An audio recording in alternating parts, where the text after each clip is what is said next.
वाल्मिक कराडच्या जीवाला सत्ताधाऱ्यांकडून धोका आहे असं म्हटलंय विजय वडेट्टीवार यांनी। ज्यांच्याकडे लोक बोट दाखवत आहेत त्यांच्यापासून धोका आहे असं वडेट्टीवारांचं म्हणणं आहे। कराडच्या जीवाला धोका आहे का याचं उत्तर धनंजय मुंडेंनी द्यायला हवं असं देखील वडेट्टीवारांनी म्हटलंय।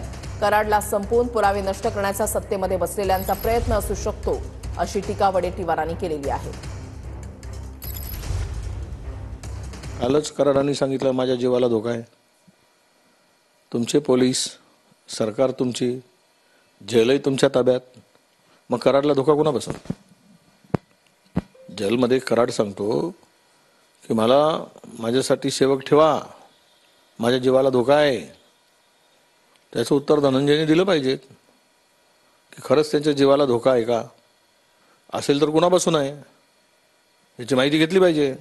मला धोका सत्ताधाऱ्याकडूनच वाटतो, जवळच्यांच्याकडून वाटतो, ज्यांच्यापर्यंत धागेदोरी चौकशीचे जात आहेत किंवा लोक अंगुली बोट दाखवत आहेत ज्यांच्याकडे, तर ज्यांच्याकडे अंगुली निर्देश आहे त्यांच्यापासून त्याला कदाचित भीती वाटत असावी म्हणून। कारण विरोधकाकडून भीती वाटायचा काही प्रश्नच नाही, विरोधकांचा काही संबंध नाही आहे, तर त्यांच्या जवळचेच की चला एकदाच हे पाप धुतलं जावं आणि आपण स्वच्छ होऊन बाहेर पडावं अशी काही लोकांची इच्छा असेल सत्तेमध्ये बसलेल्यांची।